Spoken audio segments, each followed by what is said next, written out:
তিনটা নদীর সাথে যোগাযোগ করতে হচ্ছে কেন এটা হচ্ছে এই অপরাধ এই আমাদের পলিটিক্যাল সাধারণ লোকদের মাঠের মধ্যে হলো আমাদের এখানে তো আইনশৃঙ্খলা কমিটির সদস্যরা আছে সবই ড্রোন ক্যামেরায় কিন্তু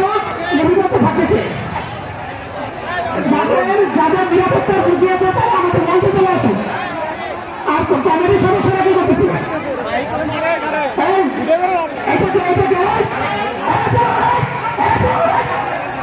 বহিরাগত মারা যাবে না কেউ যে কোনো মারা যাবে না ম্যাচ পরিষ্কার করতে হবে পারাইছে কি পারো